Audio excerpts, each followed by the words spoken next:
সেনকে বাড়ি থেকে বের করে দিয়ে অতঃপর শুভ এবং আদ্রিতকে বুকে জড়িয়ে নেয় আরিয়া। এবং আমরা দেখতে পাই যে এই গল্প প্রথমেই কিন্তু চলে আসে সেই আকাশ সেন রায় পরিবারে।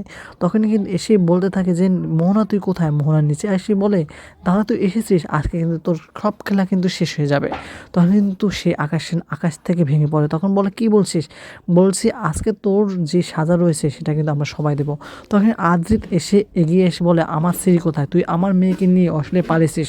তখন কিন্তু সেই আকাশ সেন কোনো কিছুতেই কিন্তু সে বিলিভ করতে চায় না। সে বলে না তোর মেয়েকে আমি চিনি না এবং না জানি না, আমি এসেছি আমার মেয়ের খোঁজে, আমার মেয়ে এখানে চলে এসেছে। ওই মধ্যে দেখতে পাই সে আরিয়া কিন্তু দরজা এসে দাঁড়ায় এবং বলে ড্যাডি তুমি এখানে।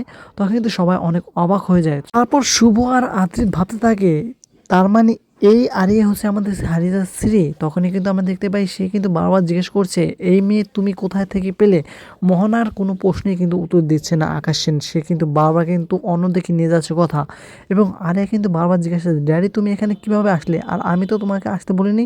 তখন কিন্তু আমরা দেখতে পাই যে সে মোহনা বলতে থাকে যে তুমি তো এই দাদার মেয়ে নয়, তুমি হচ্ছে আমাদের বাড়ির মেয়ে। এবং ওই মুহূর্তে আমরা দেখতে পাই যে তখন কিন্তু আকাশ সেন কিন্তু আরেকে নিয়ে পালিয়ে যাচ্ছিল এবং ওই মুহূর্তে আটকে ধরে আকাশ সেনকে শুভ বলে তুমি আমার মেয়েকে অনেকবার আমার জীবন থেকে কেড়ে নিয়েছো, আর কখনোই তোমাকে আমার জীবন থেকে আমার স্ত্রীকে দূরে যেতে দেবো না। তখন কিন্তু আমরা দেখতে পাই স্ত্রী বলে তুমি এই কথা কি বলছো। তখন কিন্তু আমরা দেখতে পাই শুভ কিন্তু সব বুঝিয়ে বলে যে তুই আমাদের হারিয়ে যাওয়া মেয়ে স্ত্রী, তুই কোনো আরিয়া নয়, আর এই আকাশ সেন তোর কিছু হয় না।